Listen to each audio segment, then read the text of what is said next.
Hello, I am Christina Miller, your son or daughter's language arts teacher this year. I am super excited to have your son or daughter in class this year. This is my 11th year at Jane Addams. Here at Jane Addams, I am the language arts key leader, an 8th grade co-sponsor, and the 8th grade girls basketball coach. I attended Indiana University, and in my free time, I love watching the Cubs and IU basketball, traveling, and spending time with friends and family. Hi, I'm Mrs. Caroline Collins, and I am the special education teacher with Mrs. Christina Miller for blocks 1 and 3. A little bit about myself. I grew up in Milwaukee, Wisconsin, graduated a number of years ago from Brigham Young University. And as the picture shows here, I have 4 grown children. In my free time, I like to read, cook, kind of gather family and friends together for meals. And I really do enjoy the forest preserves in the area where I can ride my bike and walk our dog. During the fall, remote learning will be divided between synchronous learning, which is live on Zoom, and independent work time. During synchronous learning, we will be focusing on building relationships, social emotional wellness, providing direct instruction of content, engaging in student discussions, previewing assignment expectations, and answering student questions. At the end of each block, students will work independently where they will be reading assigned texts, completing activities in Achieve 3000 and Actively Learn, reading and responding to teacher feedback, engaging in online discussions, and checking Infinite Campus for missing assignments. Okay, next we're going to go through some remote learning expectations. So students are expected to check Google Classroom and Remind every day. So all assignments, announcements, Zoom links, etc., will be posted on the Google Classroom.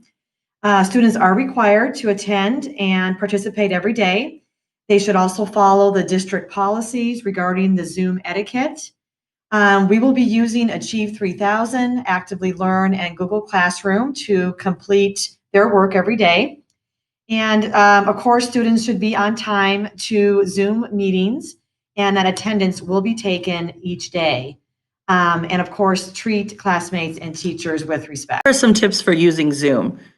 When your students go onto Zoom, make sure that they are muted when they are not talking. They have a raise your hand feature and a chat feature if they want to ask a question. If a student doesn't feel like cleaning their room or is worried about what is in the background, they can use one of the Zoom virtual backgrounds that are provided.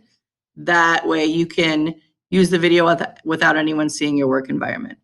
They can include a picture or a Bitmoji on their Google account so it comes up when their video is not on.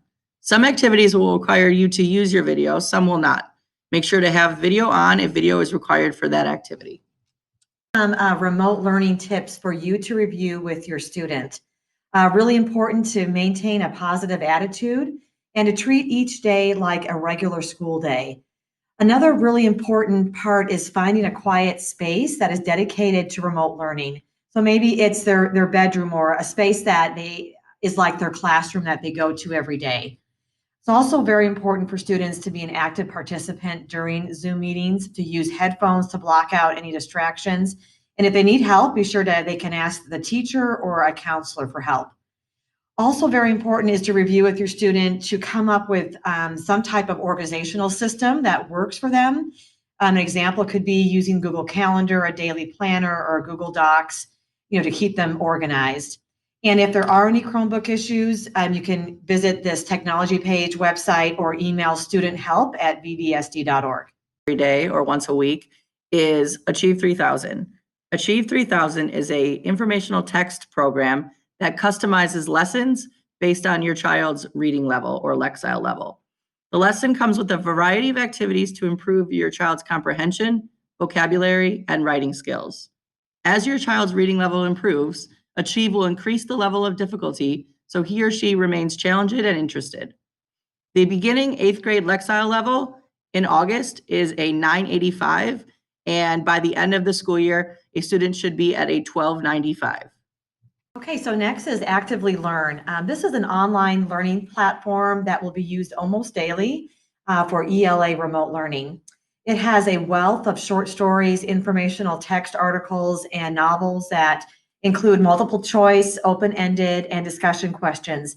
So if you remember back in our day when we had literature textbooks that we used, this is basically an online version of literature textbooks. Students will receive extensive feedback from us as teachers on their reading and writing skills on Actively Learn. So they should be checking daily to see if they have work to do or feedback that will help them to revise their. When you look at Infinite Campus, you will notice that your student will have one of 5 possible scores for a language arts assignment: 100, a 95, an 85, a 73, or a 59. These scores are based on the district proficiency scale as a way of focusing on student performance and growth on the Common Core standards.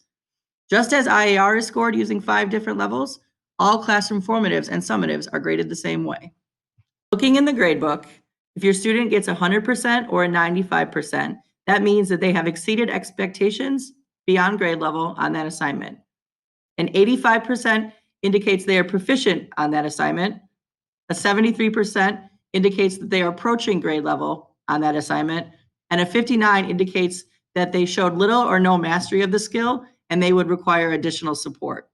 If they do not turn in the assignment, it will not show a grade in Infinite Campus, but there will be a note that indicates an assignment is missing. Okay, so the daily format for language arts is that every day they will be reading a text, then they will be thinking about that text, and then they will write about that text. Several times a week, students will have time to power or silent read. This is time set aside where a student can read a book of their choice at an appropriate reading level. Students can find entire novels on Actively Learn. They can check out through the library or the Fountaindale Library. Okay, well, thank you for taking the time out of your busy lives to view this video. As you know, when teachers and parents and guardians work together to support your students, it really goes a long way. So if you have any questions, please email Mrs. Miller or Mrs. Collins. Our emails are right here on the screen. We'd be happy to hear from you. Thank you.